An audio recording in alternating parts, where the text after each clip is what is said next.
बाकीचे बाहेर निघा रे. बाहेर या बाहेर या. बाहेर निघा. सांगा रे.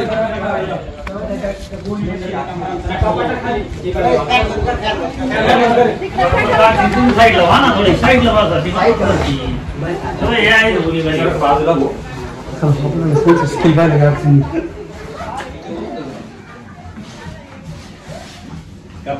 नाव आहे भाऊसाहेब अर्जुन पवार. भाऊसाहेब अर्जुन पवार.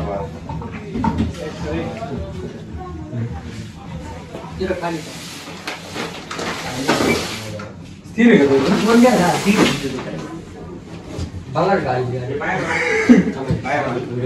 व्हिडिओ मध्ये शेअर करायची ना.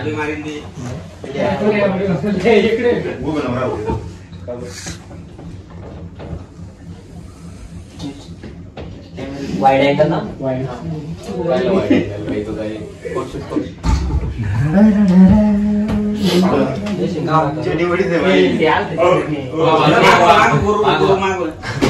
देतील ते व्हिडिओ देतील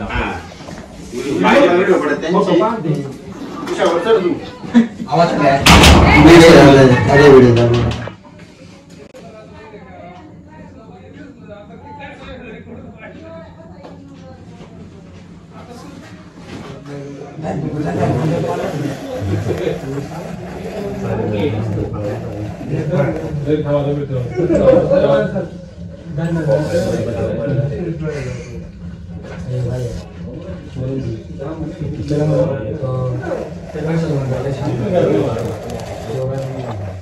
या ठिकाणी आलो आपण भाऊसाहेब अर्जुन पवार यांच्या वस्तीवरती आणि वडगाव लांडग्यामध्ये हा भाग मोडतोय.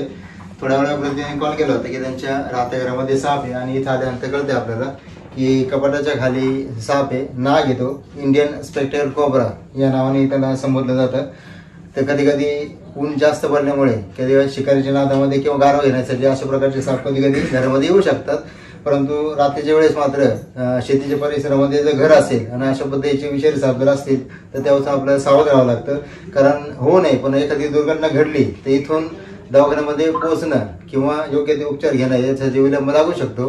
म्हणून अशा प्रकारचे साप जर घरामध्ये असतील तर त्यापासून आपल्याला सावधानता बाळगावी लागते.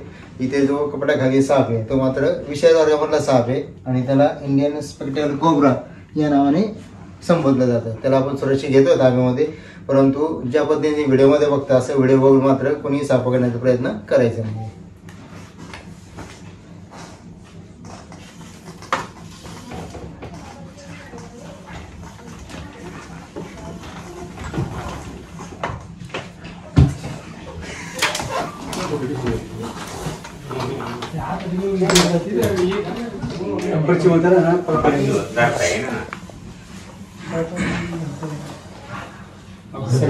एकदम सही कुछ करते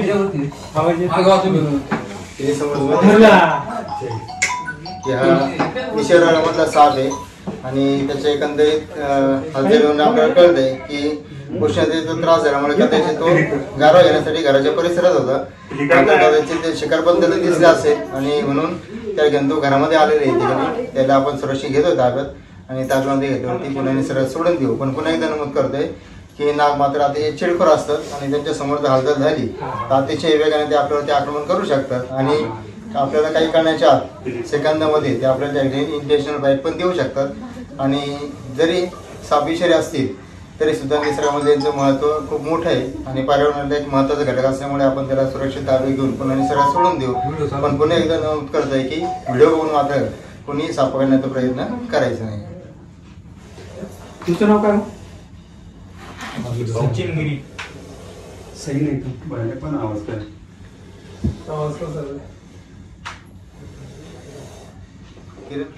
समोर तुम्हाला दिसते त्याच्या फण्याखालचा जर भाग आपण बघितला तर अगदी चकचकीत आहे. नुकतीच त्यांनी काप टाकलेली आणि साधारण म्हणजे त्याच्या तोंडाकडे आपण जर पाहिलं डोळ्यांकडे तर कमी वयाचा हा नाग आहे. फार मोठा नाही आहे. छोटंसं जे पिल्लू आहे परंतु शिकार त्याला व्यवस्थित भेटल्यामुळे त्या ठिकाणी त्याची तब्येत त्या ठिकाणी दिसते आपल्या व्यवस्थित. परंतु फण्याच्या खालच्या बाजूला आपण जर पाहिलं तर तो वयाने खूप छोटा आहे आणि याची जास्तीत जास्त लांबी साधारणपणे एक 5 फूट 8 फूट ते 11 फुटापर्यंत कधी कधी वाढ पण शकते. तर याला आपण सुरक्षित घेतोय ताब्यात आणि ताब्यामध्ये घेतल्यावरती पुन्हा निसर्गामध्ये सोडून देऊ.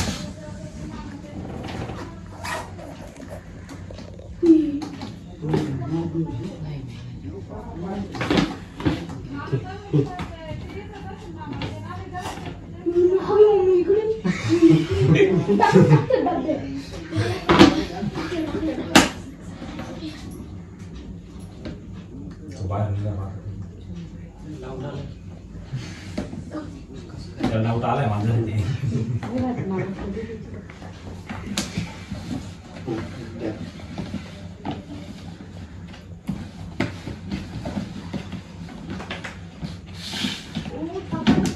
ओम नमः शिवाय. अर्जुन पवार वडगाव लांडगा यांच्या राहत्या घरामध्ये जो आपल्याला नाग सापडला होता या नागाला आपण त्याच्या नैसर्गिक अधिवासामध्ये या ठिकाणी सोडून दिले.